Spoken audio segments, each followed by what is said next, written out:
സ്ഥാനമൊഴിയുന്ന governor Arif Muhammad Khan സംസ്ഥാന സർക്കാർ യാത്രയയപ്പ് നൽകില്ല.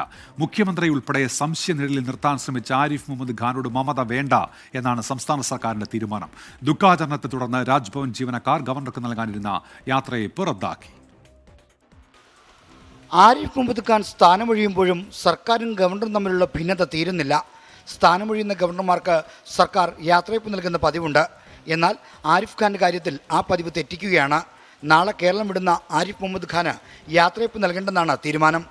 സർക്കാരിനെ ഇത്രയേറെ പ്രതിസന്ധിയിലാക്കുകയും മുഖ്യമന്ത്രി ഉൾപ്പെടെ സംശയനിഴലിൽ നിർത്തുകയും ചെയ്ത ആരിഫ് ഖാന് ഉപചാരപൂർവ്വമുള്ള യാത്രയയപ്പ് വേണ്ടെന്നാണ് ഭരണ നേതൃത്വത്തിലെ ധാരണ. എന്നാൽ ആരിഫ് മുഹമ്മദ് ഖാൻ്റെ മുൻഗാമി ജസ്റ്റിസ് പി സദാശിവത്തോട് ഇതായിരുന്നില്ല സമീപനം. ചില വിഷയങ്ങളിൽ ഭിന്നത ഉണ്ടായിരുന്നെങ്കിലും സദാശിവത്തിന് സർക്കാർ ഊഷ്മളമായ യാത്രയയപ്പ് നൽകി.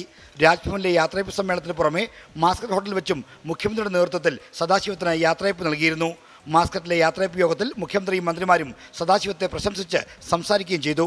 ഇതുകൂടാതെ വിമാനത്താവളത്തിൽ നേരിട്ടെത്തി സദാശിവത്തെ യാത്രയക്കാനും മുഖ്യമന്ത്രി പിണറായി വിജയൻ തയ്യാറായി. ഔദ്യോഗിക യാത്രയയപ്പ് ഏറ്റുവാങ്ങാതെ ആരിഫ് ഖാൻ നാളെ കേരളം വിടും. രാജ്ഭവൻ ജീവനക്കാർ യാത്രയയപ്പ് നൽകാൻ നിശ്ചയിച്ചിരുന്നെങ്കിലും ഔദ്യോഗിക ദുഃഖാചരണത്തെ തുടർന്ന് വേണ്ടെന്ന് വെച്ചു. നാളെ ഉച്ചയ്ക്ക് 12-ന് കൊച്ചിയിലേക്ക് പോകുന്ന ഗവർണർ അവിടെ നിന്ന് ഡൽഹി വഴി ബീഹാറിലേക്ക് പോകും. ജനുവരി 2-ന് ബീഹാർ ഗവർണറായി ചുമതലയേൽക്കും. ആരിഫ് മുഹമ്മദ് ഖാൻ്റെ പിൻഗാമി രാജേന്ദ്ര വിശ്വനാഥ് ആർലേക്കർ ജനുവരി 1-ന് കേരളത്തിലെത്തും. 2-ാം തീയതിയാണ് പുതിയ ഗവർണറുടെ സത്യപ്രതിജ്ഞ. ആർ ശ്രീജിത്ത്, 24 തിരുവനന്തപുരം.